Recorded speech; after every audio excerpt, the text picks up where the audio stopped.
Hi everyone, well, good afternoon. We'll just wait a couple of minutes. We're just, a bunch of people are coming through.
Hi everyone, we might get started. I think we've still got a few people trickling into the webinar, but we might get started on the formalities. For those who don't know me, my name is Chris Lee. I'm the CEO of Climate-KIC Australia, and been very pleased to be part of the Climate Measurement Standards Initiative with a bunch of people. Before we get started, in these quite strange times, it's very good to acknowledge the traditional owners on the land on which we all meet. We're not all together, we're spread around the country. And I'd like to pay my respects to elders past, present and emerging. So Sharon, could you put up the slides, please?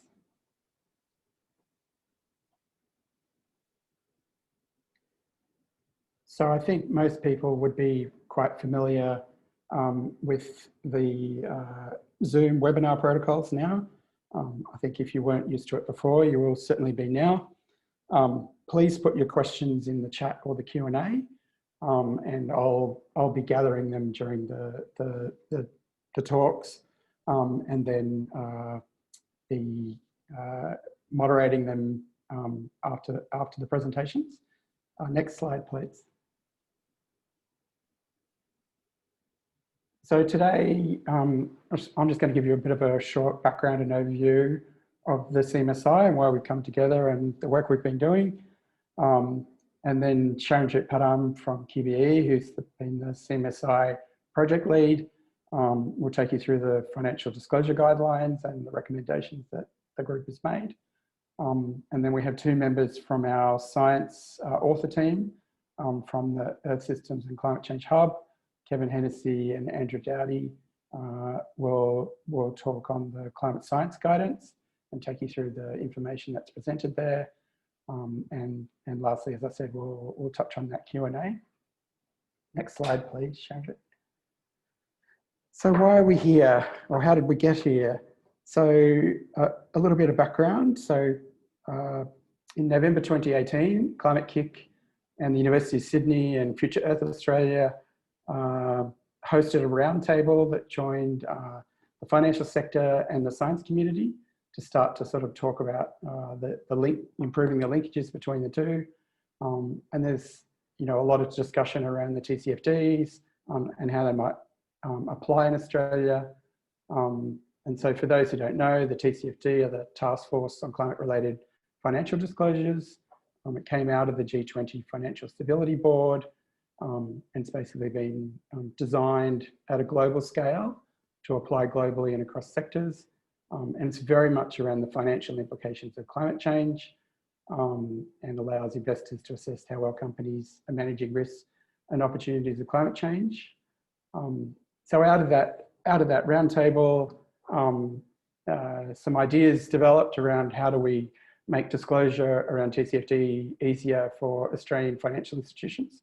And Sharonjit started pulling together a group of people over 2019, and we developed a range of partners and funding arrangements and alliances with our national climate science community to really start to pull together the work that we're presenting here today. So next slide, please, Sharonjit. So we're very focused around this work around scenario analysis, particularly around Part C under strategy in the TCFD guidelines. And very much asking ourselves questions like, what does this mean in the context of banks, insurers, and asset owners? And how do we actually do this?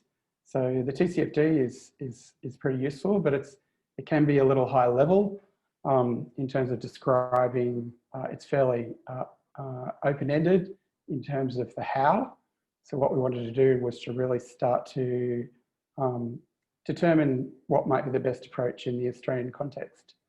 Sharonjit, next slide, please. So where we came to was really about the underpinnings were very much around having industry come together and try and tackle these issues. So again, we really thought about what are the key things that we wanted to know about initially. So we focused in this early work around financial risk as damage to property and buildings in Australia. How do we do that scenario analysis under the TCFD? Joining banks, general insurers, asset owners.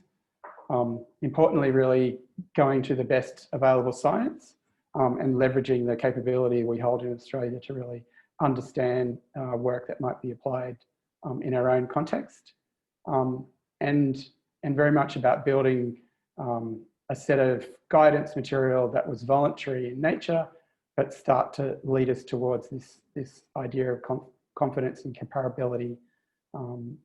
And so as you can see, the group of organisations that are the sort of the driving force in terms of the key funders and the members of the steering group.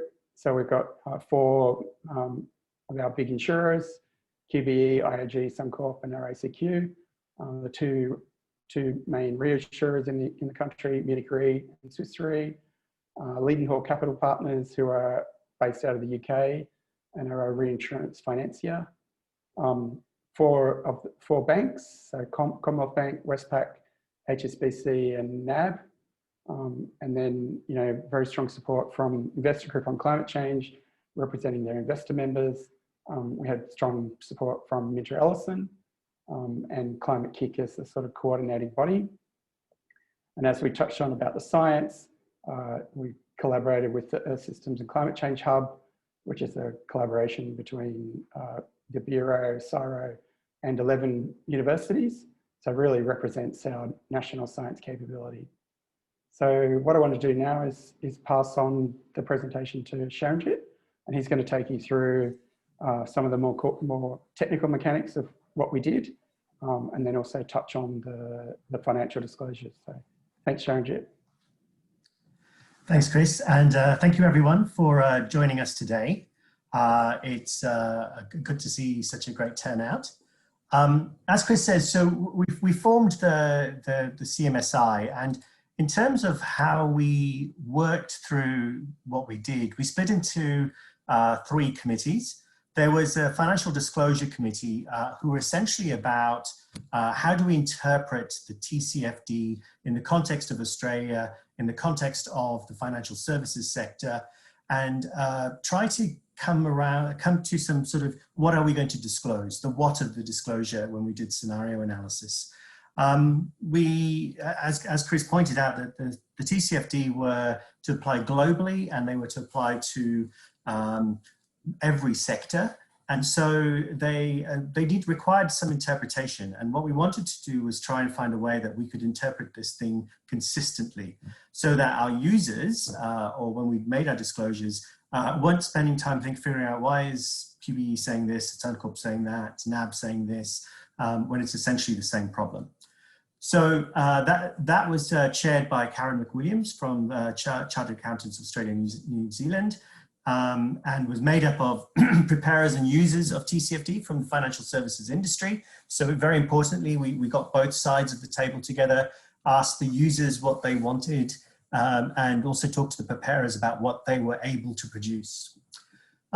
We then handed over to the Science Committee, and we've got Kevin Hennessy here today, who chaired the Science Committee, but as well other members of the ESCC Hub, and quite importantly, catastrophe modelers. So these are the companies that insurers typically use to model their catastrophe losses, which would be affected by climate change. And we had a very strong representation from all those modeling firms globally. And we also had technical experts from the banks and the insurers and the asset owners sitting in that meeting, trying to understand and make sense of the science. What we were after here was the scenario specifications from a scientific basis, and essentially that was the how on delivering the what that the Financial Disclosure Committee came up with. Lastly, we had an applications committee. We were very keen to make sure that what the guidance that we produced was usable, was practical, was actually going to be put into practice and refined over time. And so we convened a group in the applications committee of industry practitioners, consultants, advisors. We also had various government representatives on there as well, to get their feedback on what we'd come up with in the financial committee and the science committee, to understand what were the gaps, how practical was this, what would be the next steps as well. So I just want to talk a little bit about our scope, because it's really important we're very clear about what we have done and what we have not done. So what we have not done is to try and come up with a comprehensive framework and a guidance that solves everything you need to do in order to do scenario analysis for TCFD. We have not done that. And that's been a deliberate choice. The choice that we made was to split this up into sprints, as we called them, although they were very long sprints for 9 months in retrospect. But the idea is that we want to tackle this problem piece by piece, rather than trying to solve the whole thing. So in the first sprint that we've done, the current scope that we'll be talking to you about today, we're very focused on physical risk. So these are the consequences of the world heating up. What does that mean for natural disasters like tropical cyclones and hail and floods? And also for things that happen more gradually over time, like temperature increases or sea level rises. So we were focused on those types of issues. We were focused on their impact in terms of damage to property. It's important to note that there are other impacts on property. So for example, your property may not be damaged, but you can't actually use it because it's flooded, for example, and you can't actually get any assets out of it. Say if it's a toll road that's flooded. We haven't looked at things like cross dependency, where your asset is fine, but other else's asset which you depend on, electricity station, is down, and so you can't use your asset again. We have not looked at health and human impacts. We've not looked at agriculture and other sectors, and we haven't looked at sort of broader secondary macroeconomic impacts. Now, we hope to do these things in our second iteration, which we're now planning for at this point in time. But we do want it to be clear that those areas were out of scope, and that does set the context for some of the work that was done. We focused, as we said, on the 3 industries sectors. We also were very focused on scenario specification as required for TCFD. There are a whole bunch of additional analyses that need to be done, things like stress testing, sensitivity analysis, understanding exposure changes over time, a lot of work to be done in producing data sets. We avoided those. We specifically went in just for scenario specification. and for the purpose of disclosure and the TCFD scenario analyses. So one thing that we haven't done, for example, is build financial models or tools. What we've done is focused on the specifications for those models so that people can carry on using the tools they are, although they will need to be adapted over time. So like I said, we haven't looked at everything, and we've deliberately not done that. And we do expect, however, to expand our scope going forward. So just another way of looking at what we've done. So we started with the recommendations from the TCFD from the task force, and we looked at other guidance produced by various regulators and standard setting bodies. The Financial Disclosure Committee then tried to filter out what was decision useful information and what was relevant for us in the industries we work in, to produce a set of recommended disclosure guidelines for financial services. The Science Committee then took that, examined the scientific literature and expert opinion to find out what were the scenario specifications that could meet those requirements. Now, these specifications, as you'll see, are about changes in the behavior of hazards. So we mean things like cyclones, floods, sea level rise in terms of hazards. And very importantly, they focused on confidence and uncertainty. And that becomes a big theme of the work that we've done. And I'll talk more about that as we go through. What we're anticipating is that when individual companies seek to apply the recommendations that we have, they will seek to recalibrate their models of financial impact of hazard in line with these changes in behavior that the scenario specifications have come up with. So we are making a big assumption here. We're making a big assumption that companies already have tools to understand the impact of natural disasters today, of these hazards today, and that what we have done is said how those models need to change to allow for climate change over time. Now, of course, I think the capability of the industry varies very significantly. I think insurers are ahead on this, as this has been their bread and butter for a long time, but it's perhaps newer for the banks and asset owners. So what we're also hoping is that these specifications can help companies think about the type of modeling they need to do, or the type of modeling they may need to deploy in order to make this work. And hopefully the end point from all of this is comparable and consistent disclosure over time. So what did the Financial Disclosure Committee come up with? Essentially, they came up with 7 recommendations, which essentially set the parameters or the scope of the type of information that needs to be disclosed.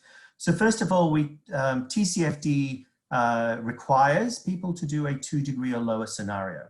So in terms of physical risk, we matched this up with the RCP 2.6, which is an emission scenario used by the IPCC. For companies that are exposed to physical risk, the TCFD requires disclosure of a greater than 2-degree scenario. So we recommended RCP 8.5. We'll talk a little bit more about the reasons for those when we come to the science report. We also recommended disclosure at 2030 and 2050 in respect of physical risks, based on our understanding of how climate change is likely to evolve over time. And manifest in terms of the risk. So at 2030, there is no difference between these two scenarios, or very little difference. And that at 2030, essentially, it's one scenario. But at 2050, we start to see divergence of this RCP 2.6 and RCP 8.5 at 2030 with different outcomes under those scenarios. The third recommendation of the Financial Disclosure Committee was that all disclosures should use what we called a static portfolio scenario. So essentially, the problem is when we think about 2050, if we look at the buildings that are going to be around in 2050, half of them have not yet been built on some of the estimates that we've seen. So when we're talking about forecasts that far in the future, you also do need to think about how your exposure is going to change, how the buildings in your portfolio are going to change. And you also have to think about their vulnerability. Are they going to be more resilient to climate, or are they going to be less resilient to climate type effects? But what we said is, in order to enable comparability, everyone should do a static portfolio scenario, which is nothing changes. What your portfolio is like today is how it's going to change, is how it's going to stay until 2050. And then on top of that, to do scenarios that involve changes in exposure or vulnerability over time. We did some technical accounting stuff, and we also talked very importantly in number 6 about disclosing the critical assumptions, which is a requirement in TCFD. But what we also said is people should disclose the uncertainty or the confidence in those assumptions. And the science report goes a long way to describing those critical assumptions and what the uncertainty or confidence in them is. We also talked about a qualitative description of resilience. So let me come back to some of these in a second. So these are the items that we think that people should disclose. So TCFD, it's meant to be a disclosure of the financial impact of climate change. So what financial metrics should people be using? And we looked at what were the metrics that were relevant in each of these industries and what we thought people should disclose. We also, coming back to that confidence and uncertainty, we highly recommended the approach used in the IPCC reports, where essentially uncertainty is interpreted as a range around your assumptions, a quantitative range around associated with each assumption. And confidence is a qualitative assessment of the scientific evidence supporting the assumption. So again, scientists will talk more about that. We also said that in terms of thinking about scenario analysis, there are a range of sources of uncertainty. So some of them relate to climate and physical risk, but some of them don't. They just relate to the usual financial assessment of resilience. So the first uncertainty, of course, is what emission scenario we will have, and that's very much a political uncertainty. And that is essentially covered by the choice of scenario that we've used. So are you doing the below 2 degrees RCP 2.6 scenario, or are you using a greater than 2 degrees RCP 8.5 scenario? We're also talking about, so as I talked about, in terms of the critical assumptions on how global and regional climate may change and the impact on extreme events, we would like people to disclose using this uncertainty and confidence framework. But also there is uncertainty in assessing the financial impact of extreme events. And there's also uncertainty in understanding what the impact may be on company strategy. And companies should also disclose in a qualitative way those types of processes and the uncertainties associated with that. Now, if we go back to what the TCFD is asking for, the TCFD is asking for companies to disclose the resilience of their strategies to manage climate change under these scenarios. So we spent a lot of time thinking, what does resilience of strategy actually mean? And how can we disclose that in a consistent and consistent way and comparable way amongst different companies? We felt it was too early for quantitative measures of resilience. We think practice hasn't evolved to a state where we can start to coalesce around a consensus on that. But we did come up with a wide range of other factors that people could consider. So with that, I'll hand over to Kevin and Andrew to talk about the science report. Thanks, Sharanjit. So with regard to the science report, as Sharanjit mentioned, it's quite a long report. It's in excess of about 80 pages. The overall vision was to assist the finance sector with providing climate change information that could be embedded into rigorous assessment and disclosures of risk.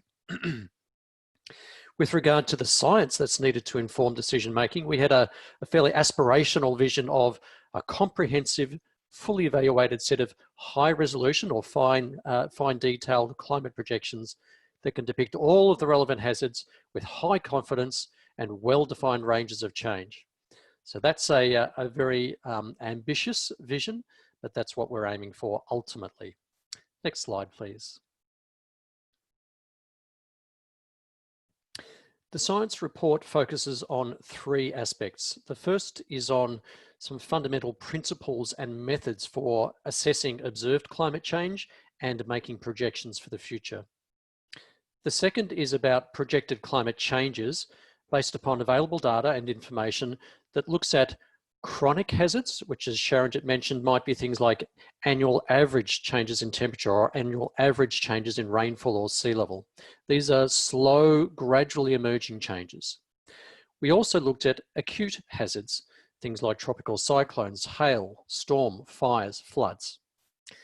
And we've looked at physical change scenarios that consider multiple hazards, not just each hazard one by one. And it's important to have that internal consistency.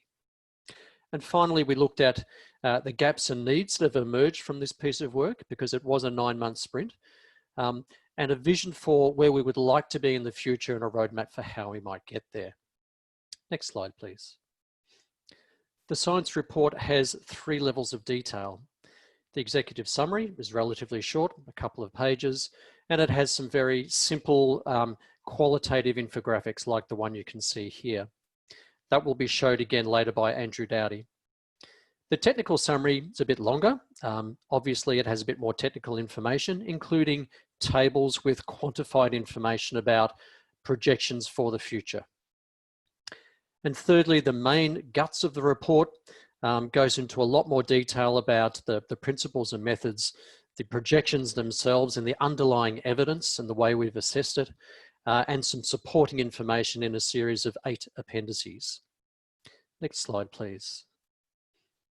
With regard to the principles and methods, we consider multiple lines of evidence.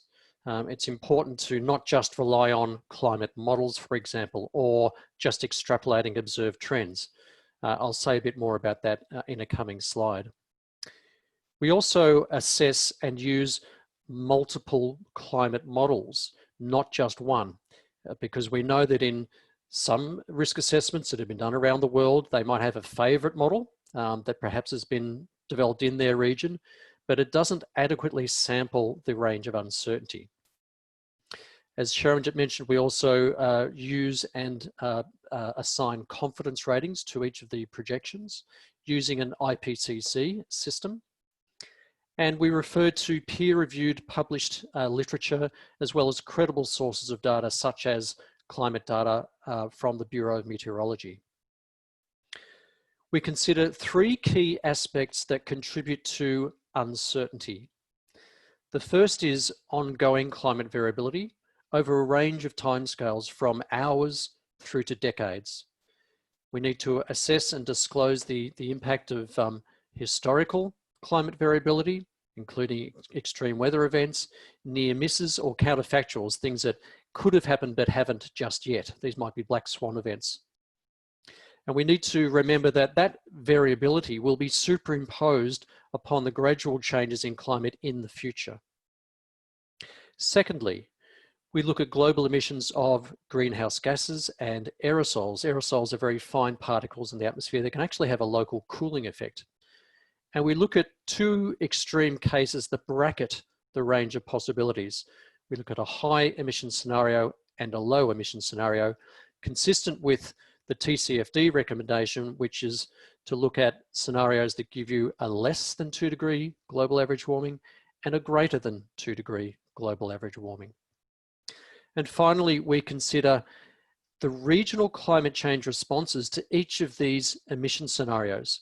So what happens at the regional to local scale for high emissions, or what happens at the regional to local scale for low emissions?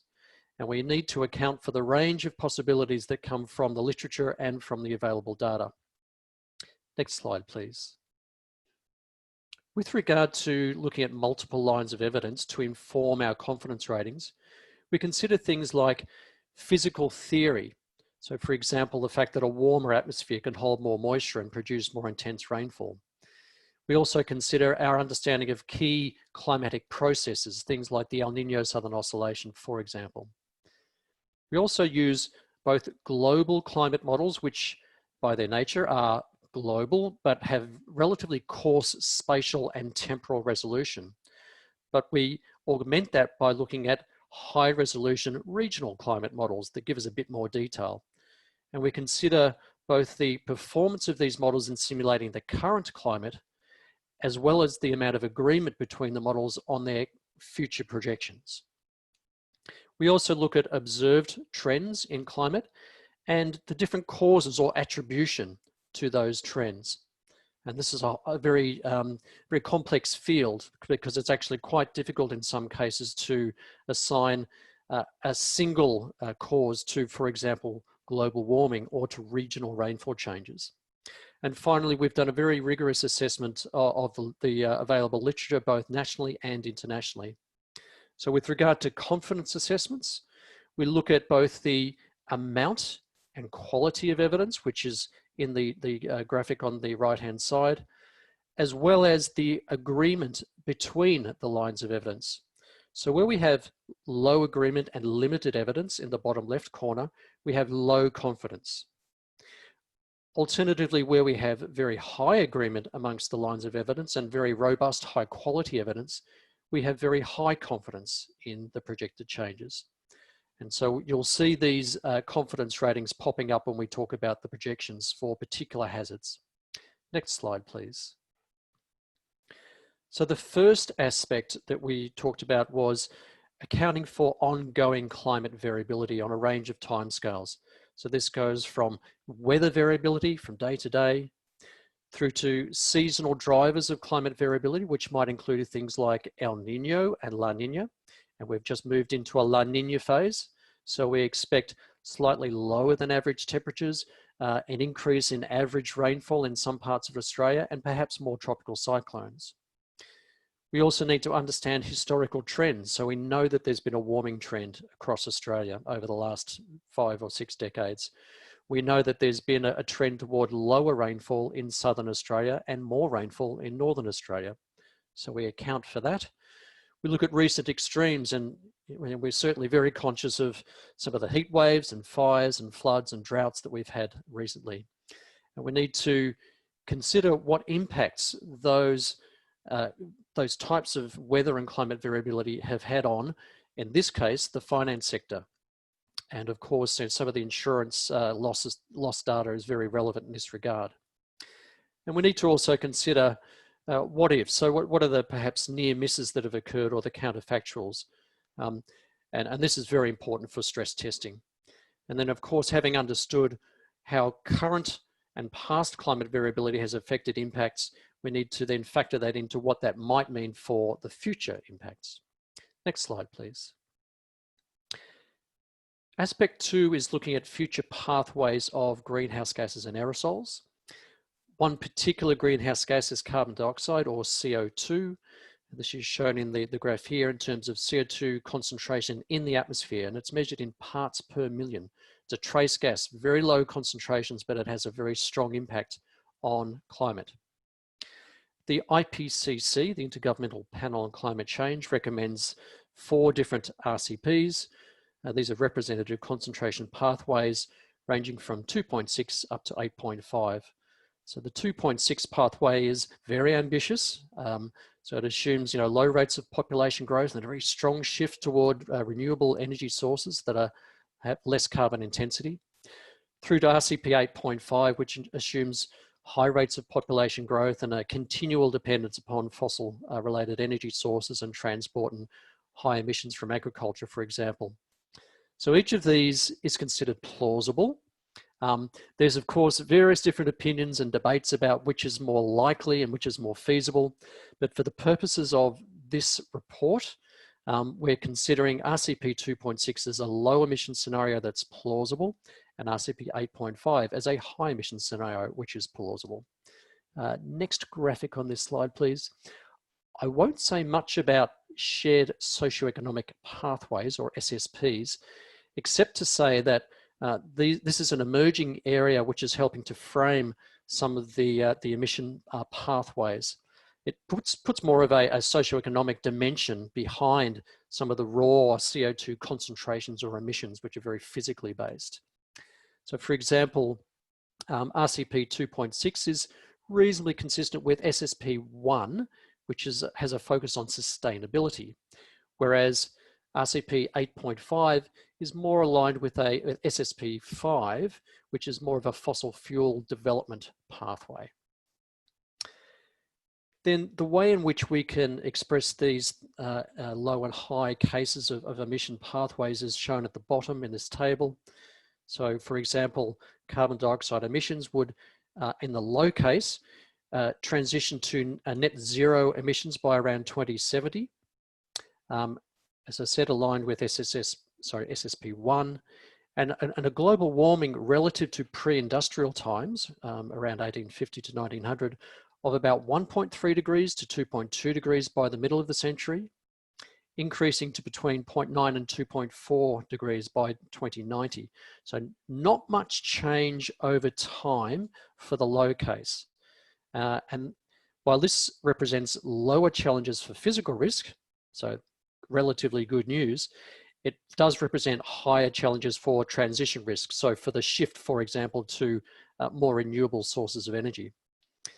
With the high case, this is of course where you have carbon dioxide emissions very high and accelerating under RCP 8.5, aligned with SSP 5, and you can see the global warmings are much higher compared to RCP 2.6.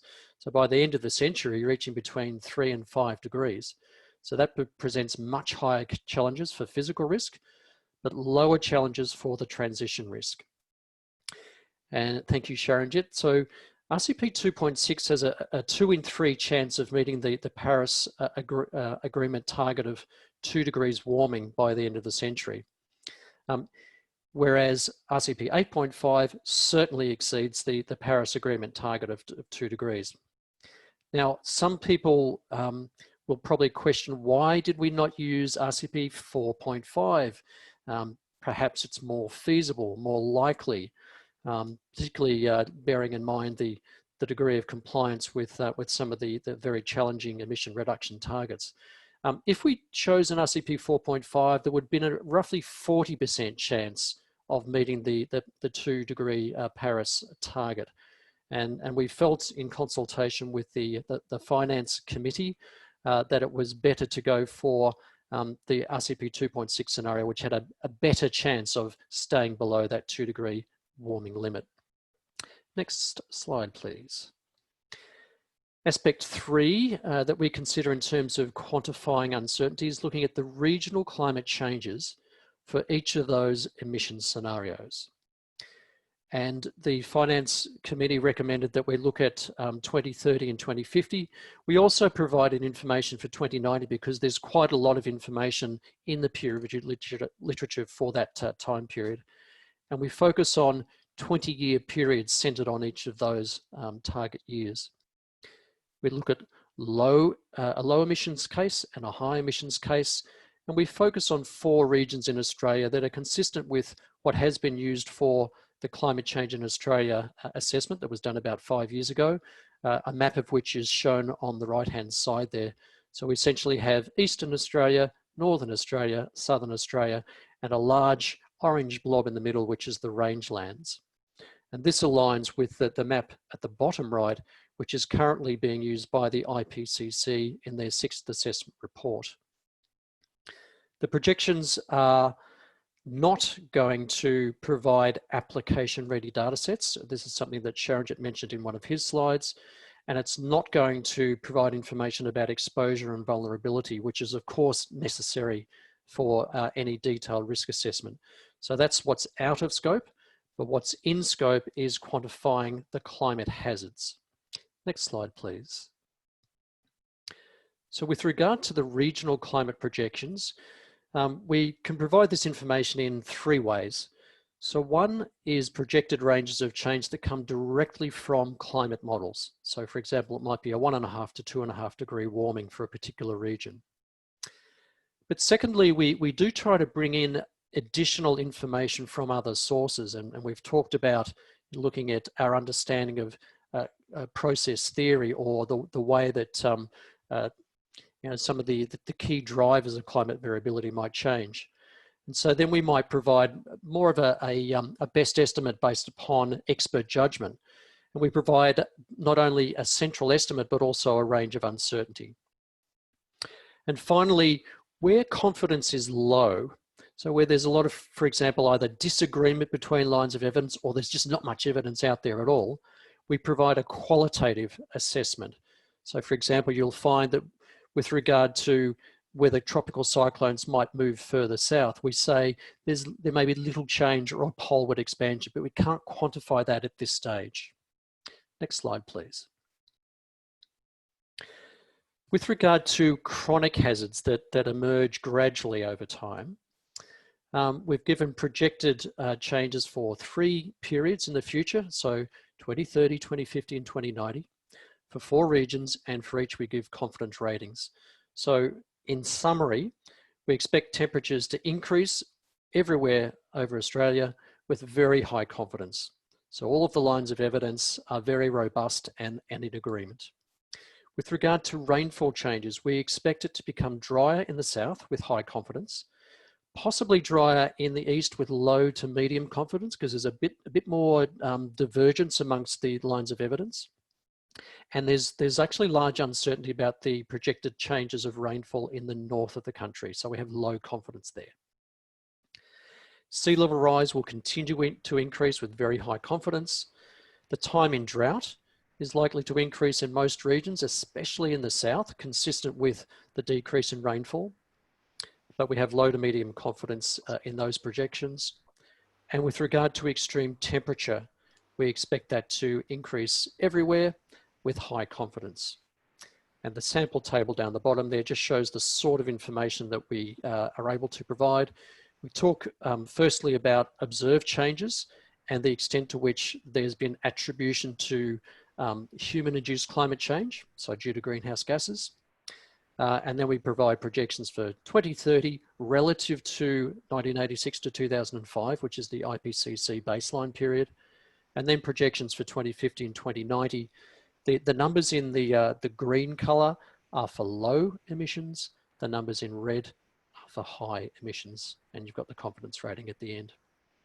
Next slide, please. Now, at this point, I'm going to stop and I'm going to hand over to Andrew Dowdy to talk about the acute hazards. Thank you. Thanks very much, Kevin. I'll be describing the information provided on these more extreme hazards, including projections for bushfires, east coast lows, tropical cyclones, severe thunderstorms, extreme rainfall, hail and floods. So information on these hazards was provided at different levels in the CMSI report, including a big picture level of information for the executive summary, a handy table in this technical summary with projections quantified where possible for each hazard, as well as a more detailed level of information in the report body that documents all the various lines of evidence that were considered when producing this synthesis of information on climate hazards projections. Stakeholders were surveyed for the project to find out what their highest priorities were for the projections information. And a lot of their top priorities consisted of these acute hazards, such as shown in the infographic here from the executive summary. So I'm going to cover each of these individual hazard types in the following slides. Next slide, please. Thanks. So looking first at dangerous fire weather conditions for bushfires, there are many climate studies published on this using various different fire weather indices.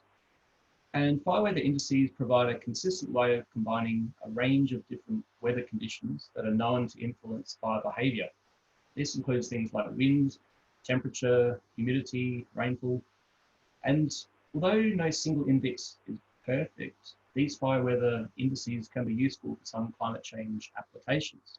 This includes things like providing broad-scale guidance on some fire weather risk factors, including how these risk factors are projected to change in the future climate. So the figure here shows the Forest Fire Danger Index, FFDI, with the red colour representing clear increases in a warmer world through Australia. So this provides some evidence for an increasing number of days with dangerous weather conditions for bushfires. The figure shows in the different panels that this is a consistent signal for the 3 different modelling approaches shown and the 2 different extreme measures, for FFDI greater than 25 and FFDI greater than its 95th percentile at a given location. However, when you look at studies from some other fire weather indices, such as one called the FWI, there are relatively small changes compared to those based in FFDI, and some other indices show decreases even in some places such as the C. Haynes Index in parts of Eastern Australia. So we've considered a balance of evidence from a broad range of studies such as these for the values provided in the CMSI report. And this is shown in the tables below here. So the projected changes shown here represent about 20% increase in the number of days with dangerous weather conditions for bushfires per degree of global warming. And there's a range of plausible change also provided. This is based on the 10th and 90th percentile estimates. This is considering that range of available evidence as well. And the values are intended to represent extremes from about the 95th percentile up to about return periods of a few years. And confidence is listed there in the tables as high for regions that have good agreement between many lines of evidence, such as in Southern Australia, but also listed as medium in the east due to larger variation between models in that region. And also noted there, low confidence for ignition and fuel characteristics, which are important for particularly in parts of Northern and Central Australia. Next slide, please. Thanks. East coast lows are low pressure systems near Eastern Australia, which can have severe impacts on coastal regions, including from extreme winds, rainfall, flooding. And there's quite a few studies now that show a consistent signal of fewer East coast lows in a warmer world. This includes results from different modelling approaches, as well as different methods. And it's primarily due to fewer winter storms, with larger uncertainties around changes in warm season events. Although fewer East Coast lows are expected, sea level rise will exacerbate the coastal impacts that they cause, including erosion and inundation, and more intense rainfall extremes are also expected. The reduction in the number of East Coast lows is dependent on the rate of human-caused global warming, as you can see here in the figure. So you've got a high emissions scenario, RCP 8.5, and a low emissions or a moderate one, RCP 4.5 shown here. And you can see there's larger reductions for the higher emissions scenario. In the, considering the range of available studies, including this one and others, we used a rate of change in the CMSI report corresponding to about 10% fewer events per degree of warming, with higher confidence in this for winter than for the summer events. Next slide, please.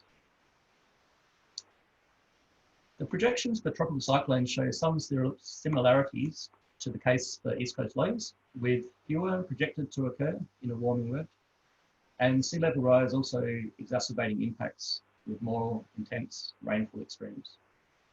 A broad range of studies were considered, including those for Australia, such as the projections shown here that were produced last year through NEST, as well as some global studies and review papers.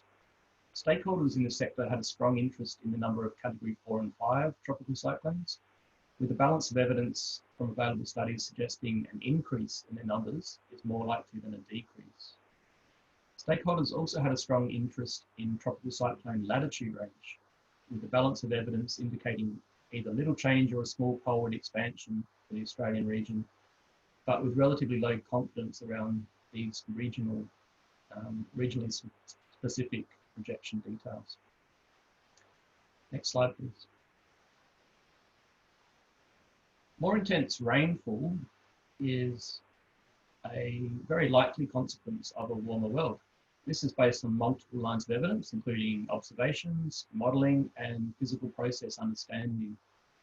There's high confidence in an increased intensity of rainfall extremes, with somewhat larger changes given in the CMSI report for the hourly extremes than for the daily extremes. And there's some values listed in the table there. For flooding, an increase in some risk factors is likely, including for short duration flash floods, given the projected increases in short duration rainfall extremes. Coastal flooding is also likely to increase, including when considering the influence of sea level rise.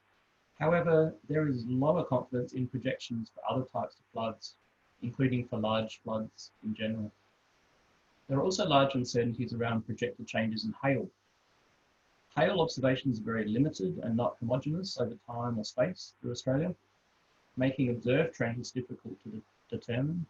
And models also struggle with being able to represent the processes for producing hail as well. So there's a range of different reasons for large uncertainties. Some recent research has helped quantify the mean climatology of hail in different regions of Australia, such as shown here for the figure based on radar observations. This is similar to some other previous studies on this for Brisbane and Sydney, but in this case showing other capital cities around Australia too. So large hail can be caused by severe thunderstorms, and the available modelling suggests some potential for future increases in severe thunderstorm activity, including in parts of Eastern Australia. So there are some lines of evidence that suggest a potential increase in large hail frequency could be possible in some parts of Australia. However, in general, there are large uncertainties around the ability of current climate models to project future changes in severe thunderstorms or large hail occurrence, such as these projections have low confidence. And yeah, that concludes this section on acute hazards. So I'll now pass back to Kevin. Thank you. Thanks, Andrew.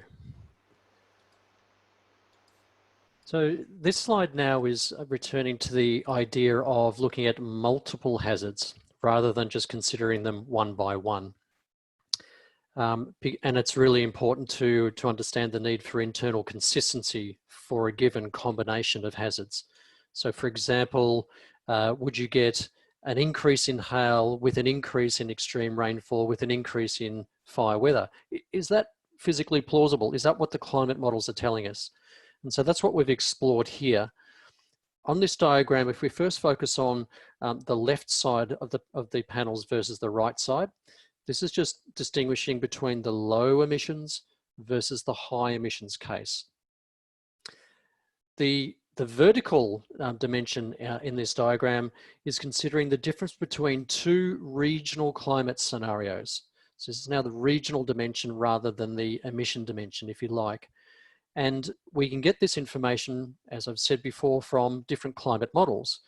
Scenario 1 might be a particular climate model that simulates a much warmer and a much drier future climate for Australia. And for a given climate model, it already has that internal consistency because climate models are mathematical representations of the climate system based upon the laws of physics.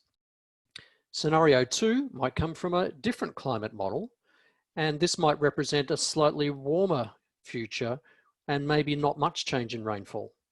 So quite different to scenario 1, which is much hotter and much drier.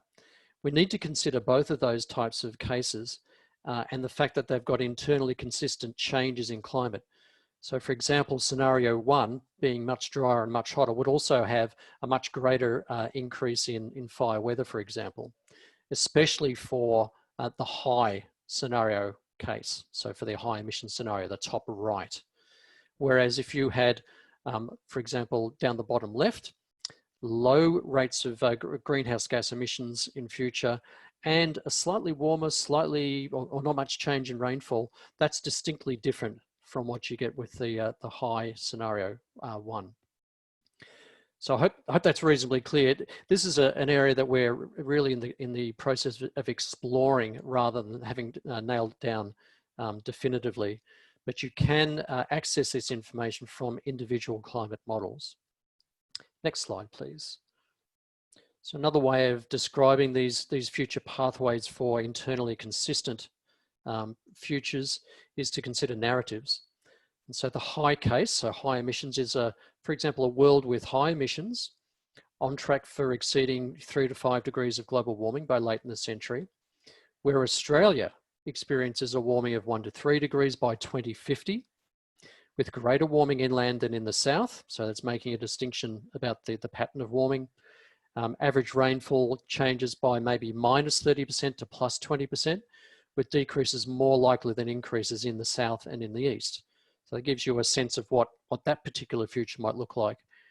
Whereas for the low emissions case, we're following a low pathway, RCP 2.6, with emissions getting down to zero around 2070. The global warming stays below 2 degrees by the end of the century. Australia's annual average temperatures in 2050 are around about 1/2 to 2 degrees warmer, with a greater increase inland than in the south. The average rainfall changes might only be a little bit less narrow than in the high case above, say -20% to +10%. And again, with rainfall decreases more likely than increases in the south and the east. So this is just another way of pitching the same information, perhaps to a different audience. Next slide, please.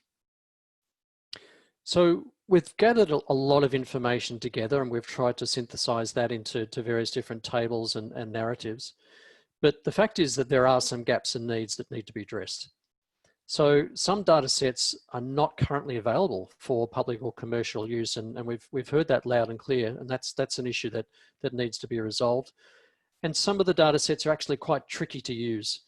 So the Climate Change in Australia website or the NACLIM website in New South Wales has lots of data, but sometimes the websites are hard to navigate, or the data sets are so large they're very difficult to download. We also need to develop an improved understanding of some of the physical processes, particularly for some of those extreme or acute hazards. Hail is a particular case in point. There's a lot more that needs to be done to understand the processes behind current hail, as well as how that might change in the future. We need more effort on assessing present day hazards in the simulations that come from climate models, as well as how those hazards change in the future simulations. We've not said much about compound events, which is the combination of extreme events in time or space. So these are things, for example, and we've just seen this, where you've got a 2-year drought, and that leads to obviously, major deficiencies for soil moisture, for agriculture, and dam levels for various different uses. And then that can also lead to more extreme heat waves, which in turn leads to a greater fire risk. And we've indeed seen all of that.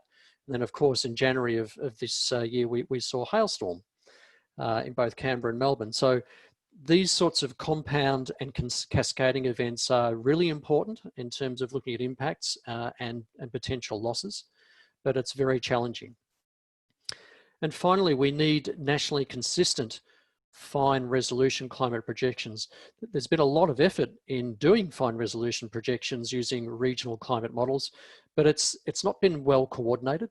So there's been a lot of work done for Victoria, or for New South Wales and the ACT, or separately for Queensland, or separately for Western Australia. But bringing that all together in a robust and consistent and efficient way remains as a gap and a priority. Next slide, please. So considering where we want to go, we've developed a roadmap which has both near-term actions over the next 1 to 2 years and longer-term actions over the next 5 to 10 years. So the first and most important action for us is to collect feedback from you about how useful the science guidance is and the financial disclosure guidance is. We can then iteratively update that information to make it more fit for purpose. We also need to do more compilation and quality checking of some of the observed data for climate hazards, including their extremes. We need to evaluate the present day simulations of some of the climate hazards that come from the climate models. Again, until we can be confident in the robustness of those present day simulations, we can't have confidence in their future projections. We need to do further analysis of the projections of those hazards.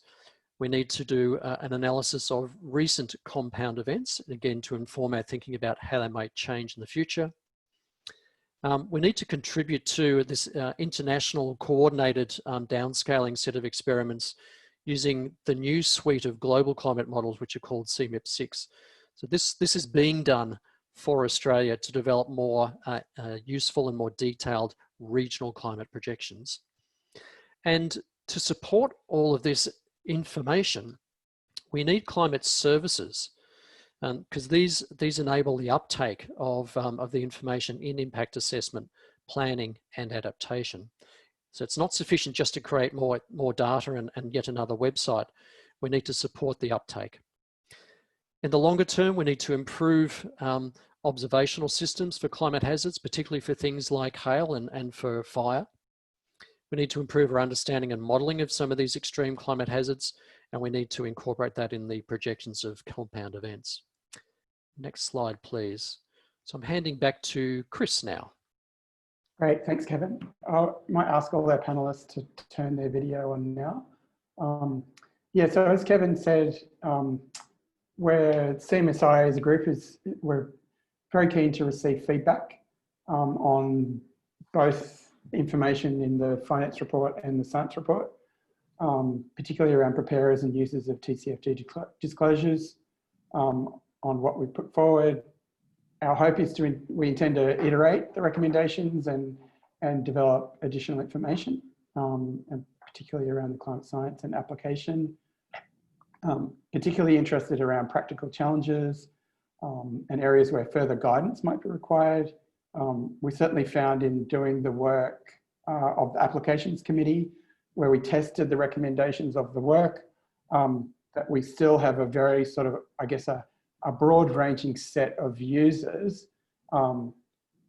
because some are very savvy and others really want additional information to sort of step them out through the processes. So we're looking at all of that and see what additional things we might add. And also where, areas that may assist companies in making these decisions, and additional means to improve comparability to disclosures. So we've got a couple of questions, not very many. I think happy for anyone to answer these. So there's a question here around, can we clarify the net zero target needed for OECD countries like Australia, given contraction and convergence? So basically, if we follow a 2.6 RCP.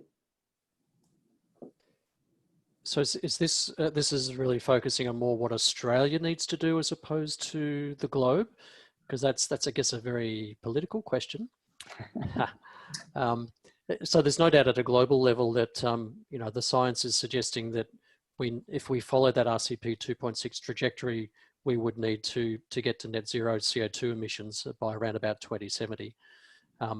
How we get there is the great challenge, and what individual countries do and how they contribute in terms of contraction and conversions is a very vexed question. Of course, Australia has a target at this stage of 26 to 28% reduction in emissions by 2030. There's no target for 2050 at this stage. Kevin, I guess maybe where Kate's coming from is that the discussion at the moment is very much setting targets for net zero by 2050 in order to achieve Paris, whereas RCP is based more on a net zero by 2070. And I guess did you have any thoughts about the difference between 2070 and 2050 from that point of view? This is not really my area of expertise. Yeah. But yeah, RCP 2.6, even that in itself, it has a range of uncertainty. We've simplified a lot of the diagrams for this report to have just a single line, as though it's very precise. But all the modelling for RCP 2.6, if you look in the IPCC special report on 1.5 degrees global warming, there's a range of uncertainty around RCP 2.6. So could be by 2050 zero emissions, could be by 2080. There's always a range of uncertainty. Yeah. Great, thanks. And Sharon, there's a question here around the work on the loss of use of an asset and cross-dependency would appear to be critical to fully evaluate future material financial impacts. How do we propose to approach this? Yeah, look, I absolutely. I think the damage to the property and fixing the property is only part of the costs of the physical impact of climate change. We do need to think about these other costs, particularly for asset owners who are relying on these assets to generate income, and where these assets are not damaged but not usable, it results in financial loss.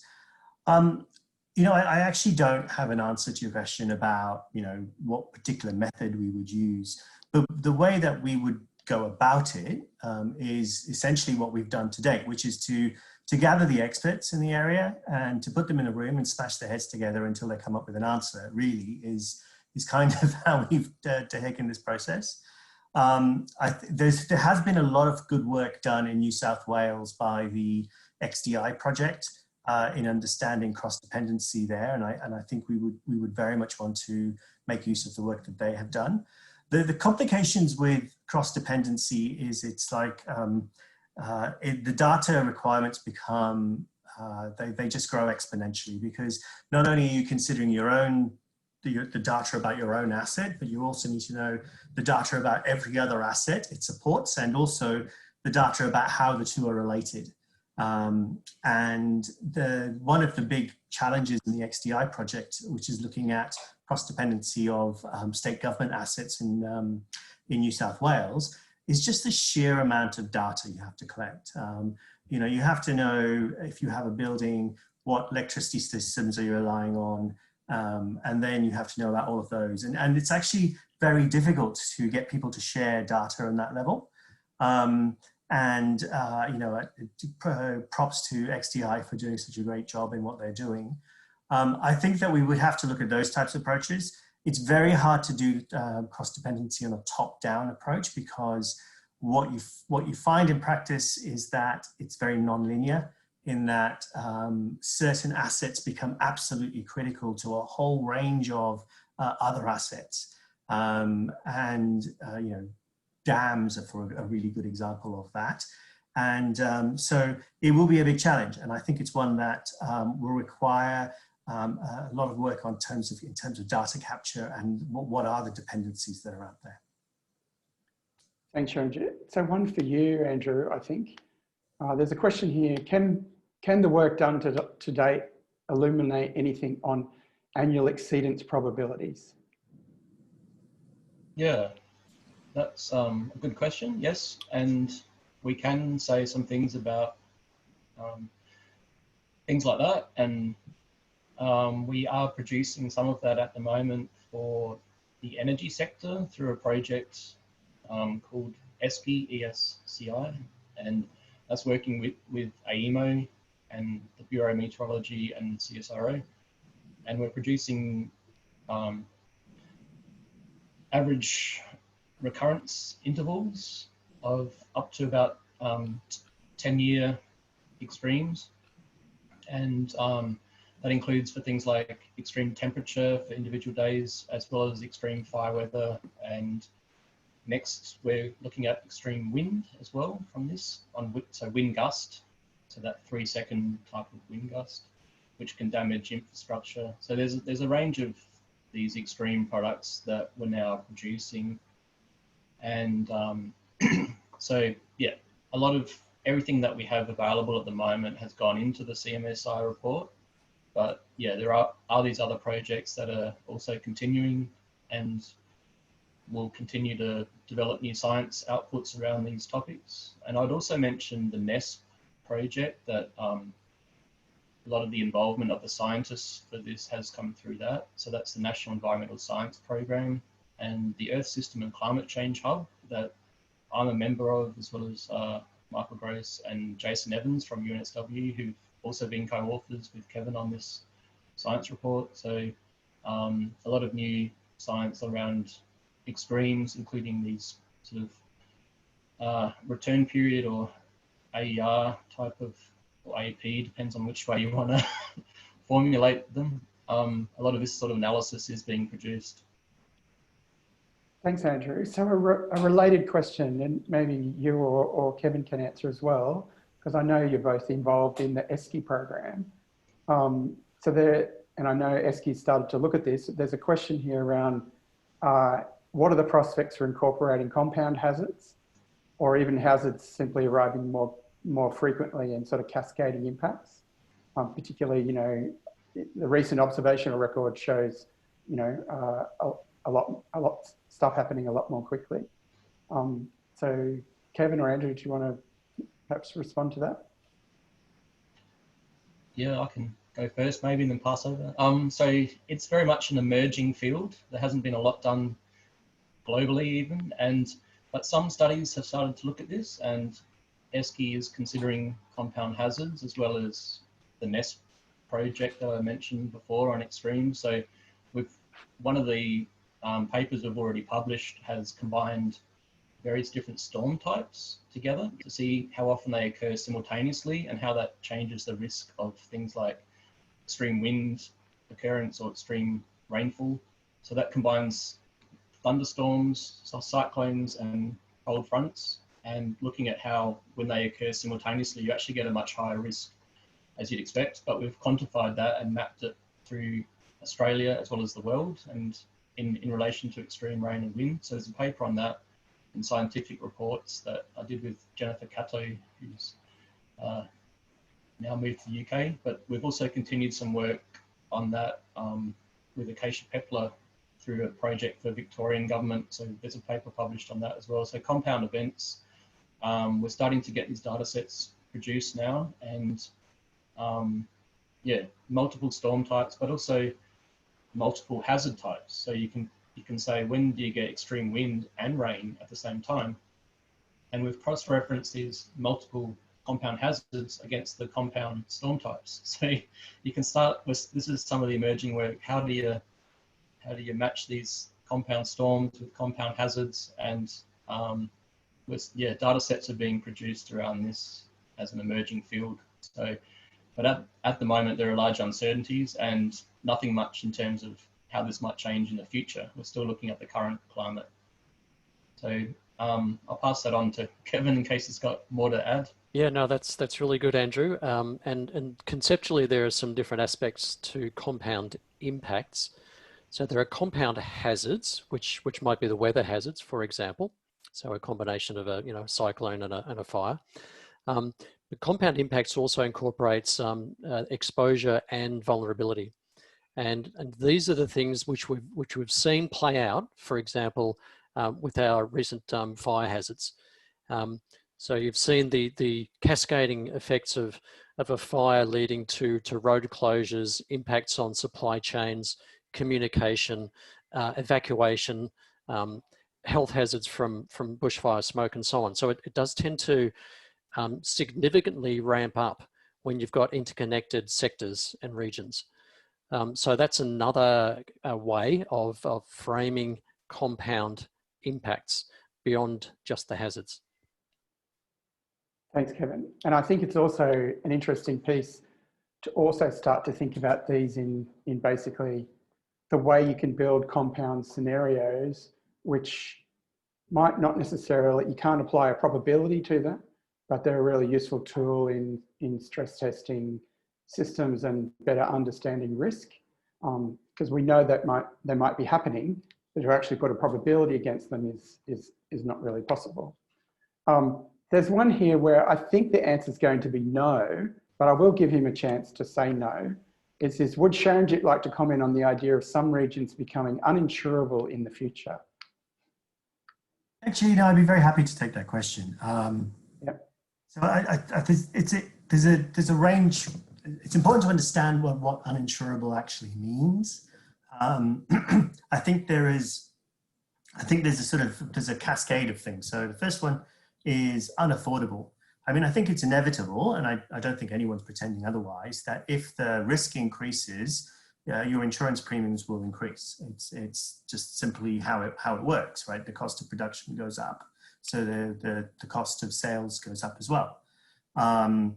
The issue here is that insurance costs, if they go too high too quickly, become unaffordable. And we're already seeing issues about unaffordable insurance premiums, particularly in North Australia.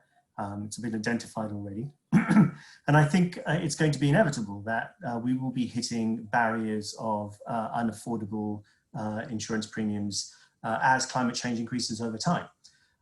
So a really important part of this work is to understand, what the benefits, to what extent will we be hitting those ceilings of unaffordability, and to what extent does that incentivize us to undertake faster action on climate change so we don't hit those problems. or exacerbate those problems, because those problems already exist. I think to me, that's the practical point here, that whether or not it's insurable actually doesn't matter. What matters is if people can afford to pay for it. But I will say that, you know, there are, we've built our cities over, you know, 1,000 years in a very stable climate that, you know, humans have enjoyed actually for quite an extended period of time. When you look at the historical record, that's now going to change radically. And I think, you know, when we start to talk about what's happening in 2100, and if we don't take action on climate change, we end up in the high case scenario, we're not just going to be talking about insurability anymore. We're going to be talking about uninhabitability. And that's the reality that we're living with. And I think you know, what hopefully TCFD does when it operates across the system and multiple people start to kind of question what does this actually mean in practice, will start to incentivize people to take action on climate change, because the consequences is very clear. Will be things that places that we just can't live anymore. And I think the last thing we'll be worrying about then is whether you can buy insurance. Thanks, Sanjit. So one of the questions, and certainly I think we found it a really interesting process, and one that we strive very hard for was, so for the panelists, did you find the co-production process between the finance industry and climate science taking CMSI a worthwhile approach? And were there any particular challenges or, you know, lessons learned for next time?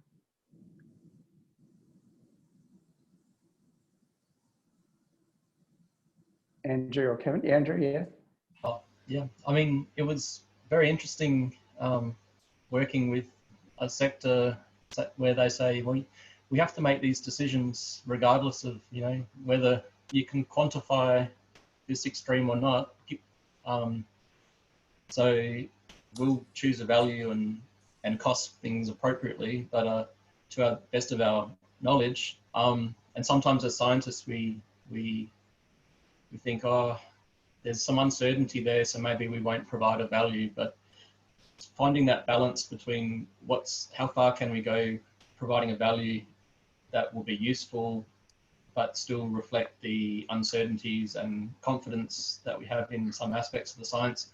I think finding that balance for me was very interesting and rewarding. And I think as long as the uncertainties are communicated, which is what we've done in the report, there's a lot of detail in all the different studies and where they say a variety of values that's provided. So I think as long as all that's shown and we've done our best estimates on the values and then a range around that reflecting the uncertainty. So that sort of, we've been pushed a bit outside of what would normally be focused on as scientists to try to make something useful for this sector, but I think it'll also be useful for other sectors as well. So it's been, I think, value even broader than this finance sector application.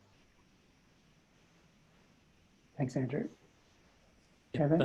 Completely agree with all of that. I think that the co-design and co-production part of the process was very fruitful, and I agree that we were pushed perhaps out of our comfort zone to give qualitative projections with low confidence, where we probably have normally said nothing, and we were pushed pretty hard by some of the members of the committee to say something about hail, where we were quite uncomfortable. Or to try to quantify the projected changes in Cat 4 and 5 tropical cyclones, where there was limited evidence and a lot of disagreement. And flood is an area where we wanted to say more, but again, there's limited evidence that's high quality. So we acknowledge that that's a gap, but we were pushed pretty hard to say something about it because something's better than nothing. Yeah, so I mean, that's exactly right. And the approach was to find all of the published peer-reviewed literature, summarize it, that provides the range of values that are provided, and then those range of values are listed there. And if people want to use a specific value, they can. I guess that's up to them. But we've sort of summarized it and synthesized it as best we can. And yeah, hopefully it's going to be a useful tool going forwards. Yeah, I mean, from my point of view as a practitioner, look, I think I've said this a number of times. This was really exciting, actually, for me as a practitioner. The discussions that we were having between the climate scientists and the people who build our models on a day-to-day basis were fantastic. I mean, some of the highlights of my career, to be frank. And I think, you know, what people just, if hopefully people have seen from what we presented today that there are a lot of gaps. There is a lot of uncertainty. There is a lack of confidence in some things, but it's not a single picture. It's a very nuanced picture. It depends what hazard you're talking about, what time frame you're talking about, where you're talking about, what scenario you're talking about. And the real joy and value in this process was that we were really able to kind of tease those out and get a much better understanding. I think myself and a lot of people in the industry now have a much better understanding of what we actually know and what we don't know and where the priorities are. You know, I think there's two things like to say about the confidence part. So what we were hoping is that as Andrew's pointed out, we still have to do these projections regardless of what we know about them. So it's important that we are we disclose and very transparent with the users of our TCFD disclosures on exactly how certain we are about things. And that's where the framework I think that we've come up with, where we can make statements about things that are low confidence, but we say that they are low confidence. And we can make statements about things that are high confidence, but we say that they're high confidence. And that gives us the framework to say, what do we actually know now and what do we need to do more of? Now, while the report, there's one thing I want to say, while the report, I think what we've done an excellent job on, it was a big part of our discussions, was talking about the consequences of the lack of confidence in certain scientific projections is, you know, we've got a good framework and a good understanding about how to use that. But I think there's two messages. One is there's a lot more to be done. We need a lot more work till we're in a position where we can say these things with high confidence. And hopefully with the work that's been done and the roadmap we've set out, we can use that to influence future research and science so that it's very applicable. The second part to this is that despite all this uncertainty, it is still possible for companies to disclose. So, you know, and that was really important because we have to disclose, and we have talked about, we have given enough information for companies to do their TCFD analysis, and that was also a really important outcome. Although it's low confidence, we're still able to do it, and I think that was great. I think the future is this, to be honest. I think our scientists have, you know, in the midst of all the political difficulties, have worked behind the scenes to do a lot of work on these areas. Now that business is starting to understand the implications of this, it is great for us to start catching up, but we need to work with the scientists. We need to say what is information that's really useful for us and the scientists want to see action as well. And hopefully with this partnership, what we do is we get concrete action towards dealing with the challenges of climate change. Thanks, Sharon. And so I guess there's a question here which sort of points to the future. What is the future of standardizing TCFD reporting? Is there a, you know, when will we move from guidance to, you know, standards with you know, teeth to them, I guess?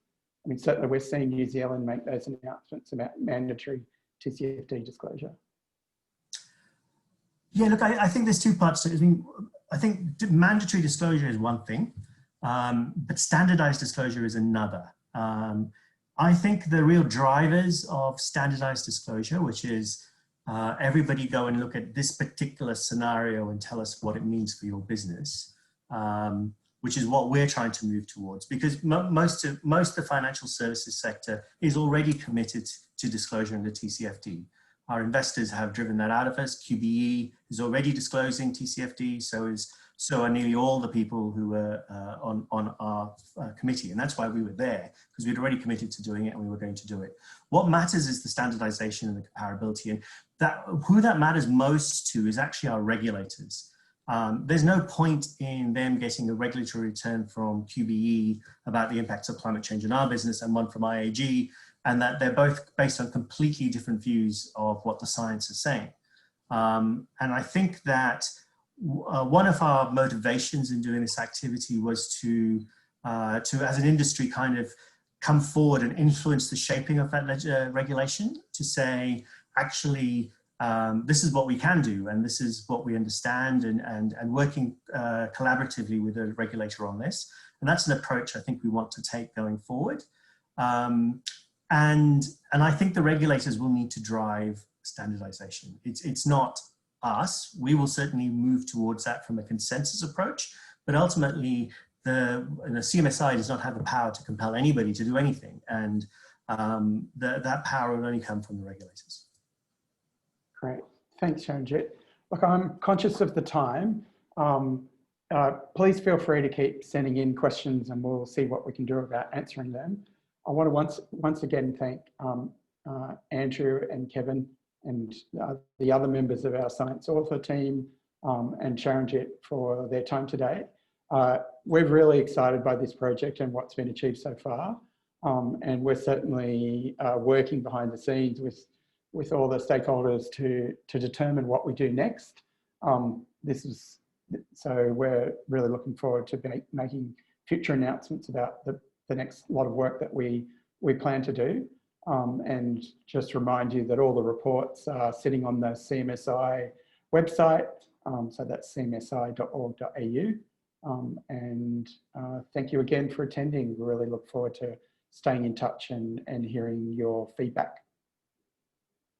So thanks, guys.